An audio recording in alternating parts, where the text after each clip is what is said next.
Hey, this is Anney. And Samantha. And welcome to Stuff Mom Never Told You, a production of iHeartRadio's How Stuff Works.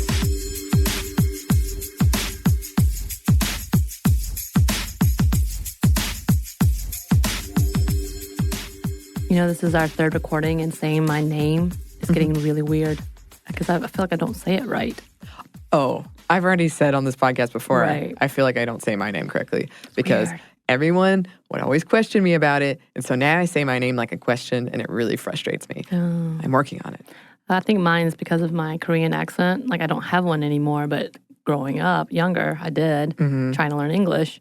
And so trying to say my name, I still have a weird Korean inflection. I don't know. So this sounds really weird to me. Well, this is excellent. Both of us start the podcast with doubts about our own name. About right. Professionals, only the best here. So today we have yet another kind of spooky Halloween episode, 2019. Yeah. But, you know, you can listen to it whenever you want. And I'm excited for the topic that we're doing for this episode because we're talking about the Winchester Mystery House, the one who built it, and why. Kind of sounds like it's going to be a beginning of a Scooby-Doo episode. Oh. No? I wish. Oh. I love Scooby-Doo. Don't we all? It's been a long time since I've seen it, so I hope there's just not anything really problematic with it now. But I did when I was a child. All right, but topic for a later day. Today, the Winchester Mystery House. So this is modernly a tourist attraction located in San Jose, California. Since it opened to the public in 1923, over 12 million people have visited it. I have never been and desperately want to go. Oh, so badly. So we need to add this to our list. This is a way we can even out your stops with my stops. Then yes. We've pretty much equaled it out if we're going to Montreal. You're excited about that one too. Yes. I'll have to take a tally before I agree to or disagree with any of this. So the Winchester Mystery House, they have a Halloween candlelight tour. So if any listeners have done that, please write in. Ooh. And a Friday the 13th flashlight tour. Oh, that would be fun. Right? It was also made into a movie starring Helen Mirren semi-recently, I believe in 2018. Mm-hmm. Time magazine once labeled this house as one of the world's most haunted destinations. The U.S. Department of Commerce has given it the Certified Haunted label, which I'm not sure. I didn't know that was a label. I guess it makes sense with like the Amityville horror house and then the hotel. Those levels, I guess. One of my friends she brought up the Bell Witch, how it's the only federally recognized haunting in our history. Mm. So that I want to do another episode on later. All scary stuff all the time. No, I promise I won't. But anyway, this house is stunning. Until the 1906 earthquake, it was 7 stories. Now it's 4 stories. The upper floors were deemed too dangerous to rebuild. At its peak, it had an estimated, and we'll get into why estimated, 160 rooms, 10,000 panes of glass, and almost 50 fireplaces, 24,000 square feet. It's also known as one of the most haunted houses in the United States. It was commissioned by Sarah Winchester, who was able to afford building such a spectacle because she inherited the Winchester rifle fortune after her husband died. She received a stipend of $1,000 a day. Yeah. I need that. In 2019, that's equivalent to $26,000 a day. That's a lot. Can someone give me that? We can work on that. Okay. We can work on that. Okay. So that's what it is modernly. But what about historically? How did we get this spectacle of a supposedly haunted house? Wow. Well, we'll get into that after a quick break for a word from our sponsor.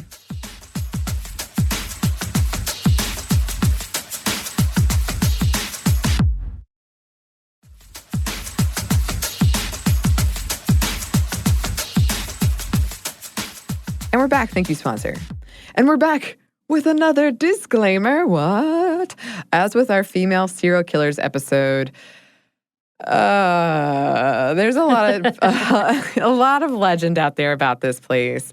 A lot of, I guess, exaggeration embellishment of details throughout history of why it exists. And Sarah Winchester was a very private person, so there isn't too much that we have concrete evidence-wise when it comes to her and her motivations for building this house. The official tour guides at the Winchester House are quick to point that out themselves. So as such, yeah, we've filled in the blanks with our modern interpretation that essentially she was mentally ill and or a recluse. But according to the guides, this was probably not the case. For instance, a lot of people like to point to the seance room. There's a room that seems to have been used for seances. It might not have been, but that's what the historians seem to agree upon. But those were actually kind of common back then, seances. So it's not like she was being super weird, in quotes, that was actually something people did. There are two main narratives: that she built the house to confuse ghosts, or that she built it as a hobby, and the house's uniqueness was a result of her changing her mind, or simply mistakes, or because she didn't have any design experience. There were no blueprints for this house. She was just like, hey, you know what? Never mind. Forget that hallway. Let's go over here. But okay, let's get into some of the history. Sarah Winchester was born as Sarah Lockwood Pardee and was born in New Haven, Connecticut in 1839. She grew up comfortably in a well-off family. She attended some of the best schools in the area and learned 4 different languages. In 1862, when she was 23, she married William Wirt Winchester. William and Sarah wed and started their life as a married couple in Connecticut. But then William got to work at, where else but the family business, the Winchester Repeating Arms Company. This company made the Winchester repeating rifle, essentially a single-barrel rifle capable of holding a couple of rounds, and this business made them rich. Yeah. Oh, yeah. 4 years into their marriage in 1866, Sarah gave birth to a daughter. They named her Anney.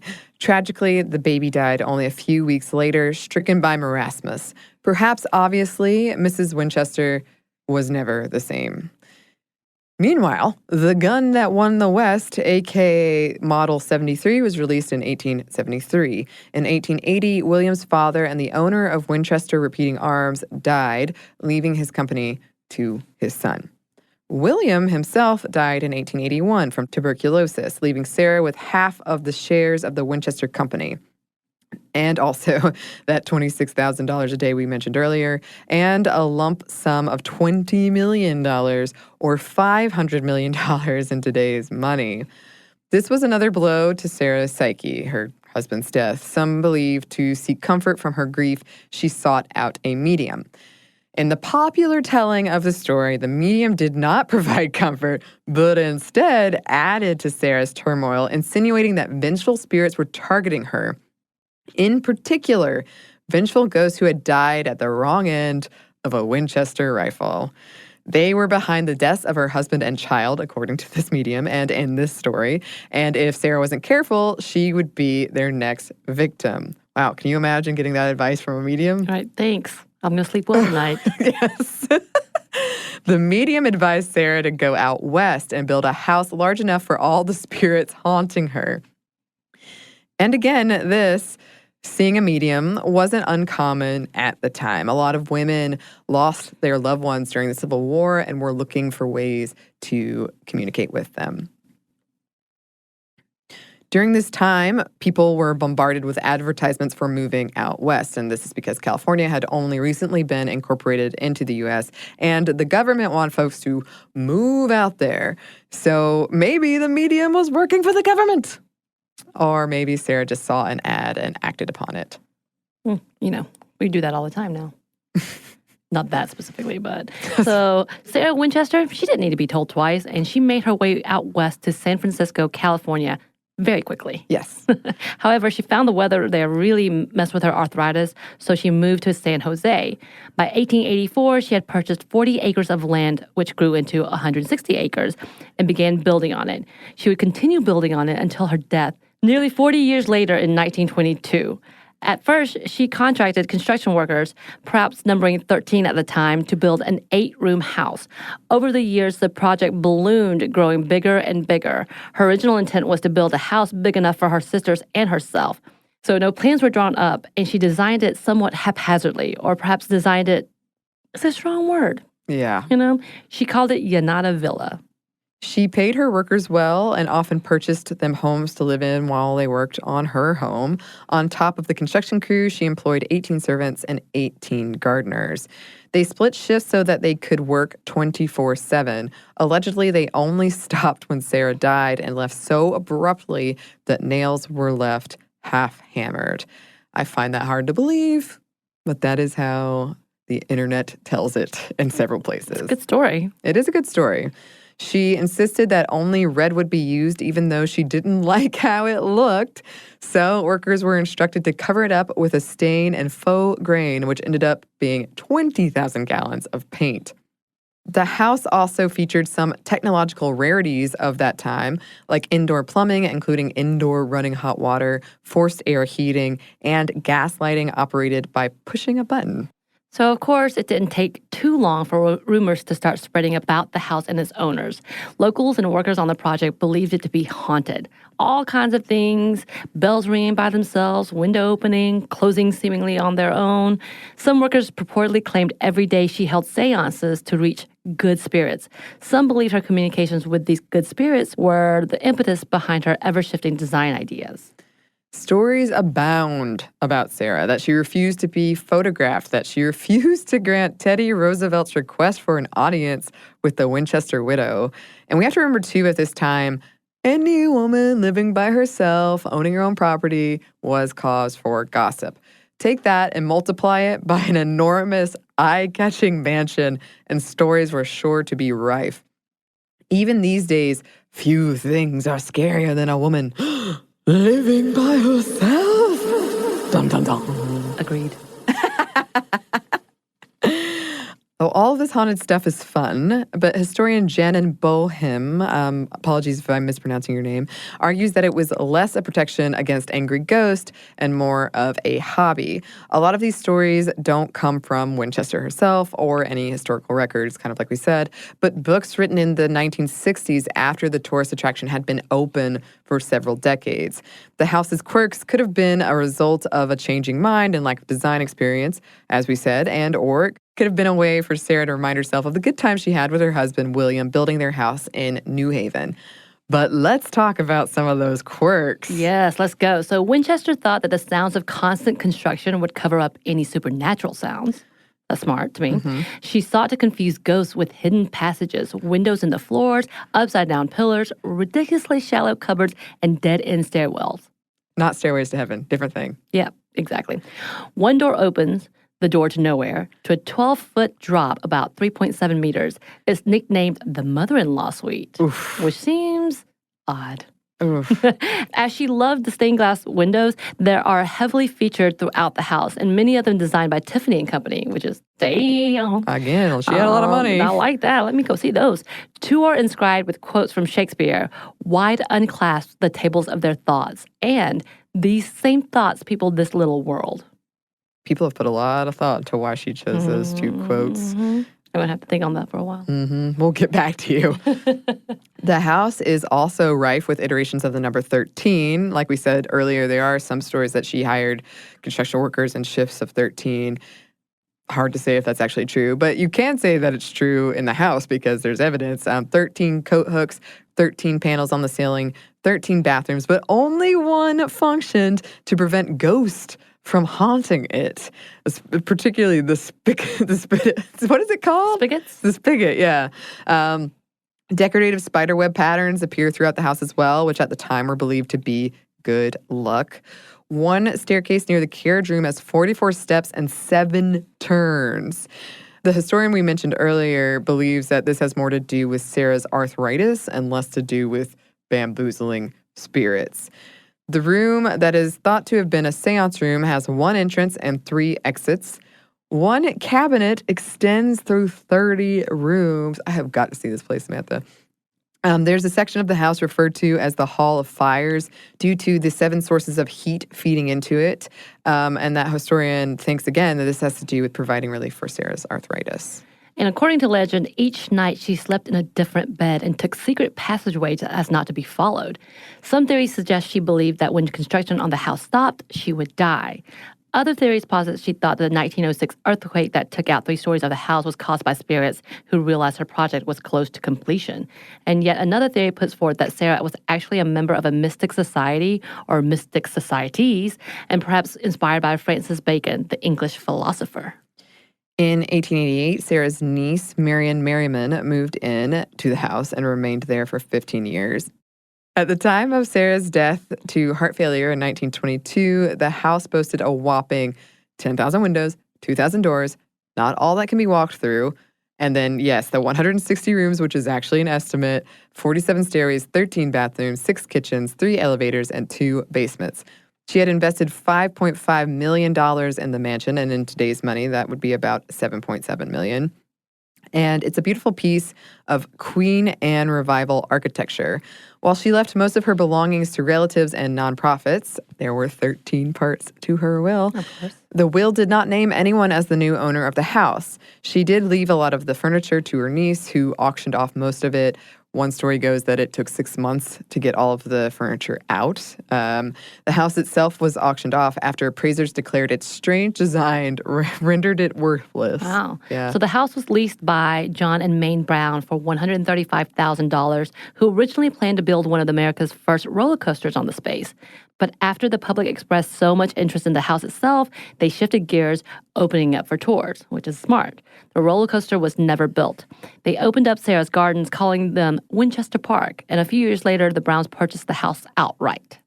On Halloween night in 1924, Harry Houdini, the magician, stopped by the mansion to get to the bottom of the house's paranormal reputation. Instead, he left feeling even more confused and dubbed it the Mystery House. Within a decade, it was being marketed as such. So just to be clear, this is a year after it's opened for tours. Right. They already got like a celebrity coming in. Of course.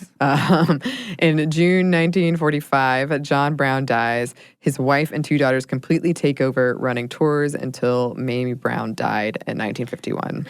In the 1960s, a road was renamed Winchester Boulevard, and the gardens were closed to make way for Century Theaters. And the Winchester Wax Museum opened, and the Winchester Mystery House was incorporated. The house was bestowed with state historic landmark status and added to the National Registry of Historic Places in 1974. Throughout the 80s and 90s, the property was updated and new tours added. In 1996, it was labeled as a San Jose landmark.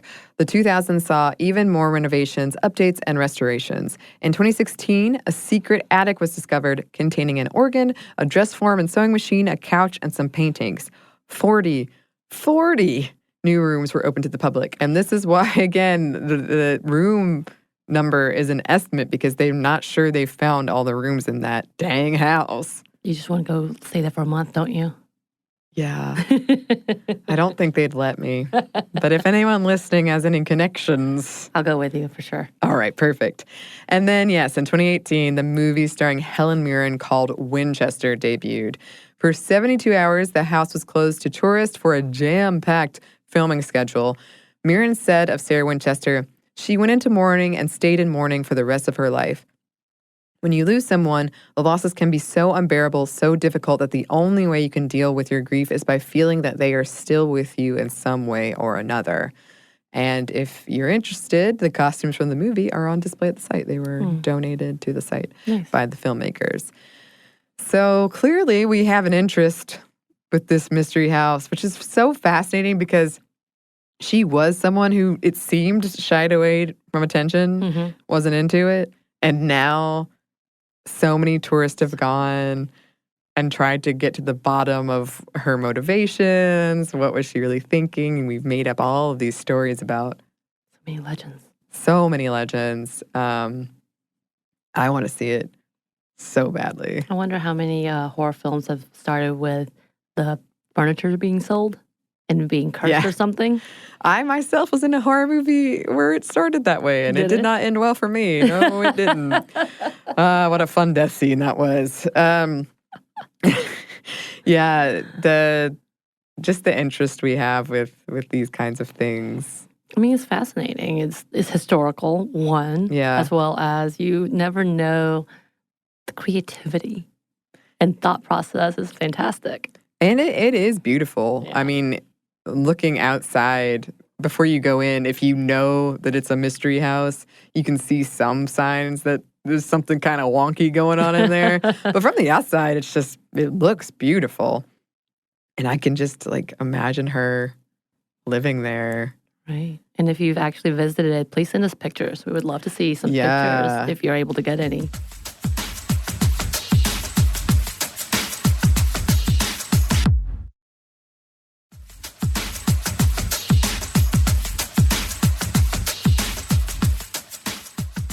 So now we're at the end. We're going to do our little shout outs. Yeah. Yeah. We're going to shout out to, going the history route for some of our podcasts. So What's Her Name podcast with hosts Olivia and Katie talk about fascinating women you may not have heard of, like Mother Shipton, an infamous witch from England.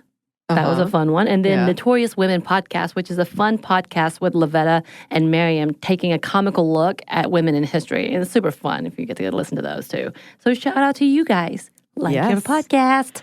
Yes. And if you have any shout outs that you want us to shout out, please send them. Let it all out.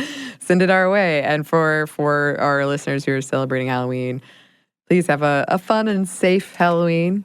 If you've got a feminist costume, we would love to see those. Oh, we would love it. Let's feature those. I was a panda.